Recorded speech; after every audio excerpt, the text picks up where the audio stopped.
দেখছেন শিক্ষা প্রতিষ্ঠানে চলমান সন্ত্রাসী কার্যক্রমের প্রতিবাদে রাজনৈতিক সহাবস্থান নিশ্চিত নিরাপদ ক্যাম্পাসের দাবিতে জাতীয় মসজিদ বাইতুল মুকাররম থেকে সন্ত্রাস বিরোধী পদযাত্রা বের করেছে ইসলামী ছাত্র আন্দোলন বাংলাদেশ।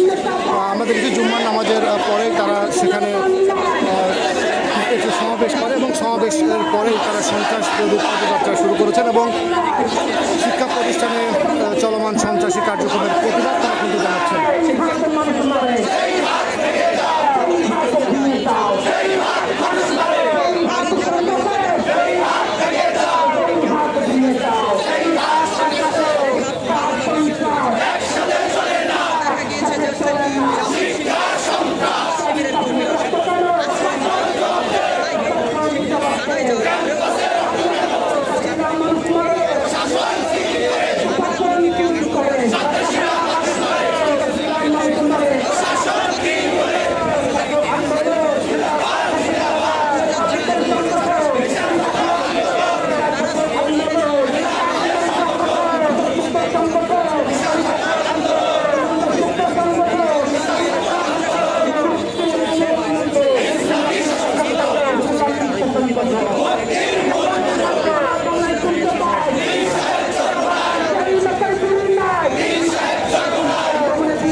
দর্শক, আপনারা দেখছেন শিক্ষা প্রতিষ্ঠানে চলমান সন্ত্রাসী কার্যক্রমের প্রতিবাদ রাজনৈতিক সহাবস্থান নিশ্চিত ও নিরাপদ ক্যাম্পাসের দাবিতে ইসলামী ছাত্র আন্দোলন বাংলাদেশ সন্ত্রাস বিরোধী পদযাত্রা বের করেছে।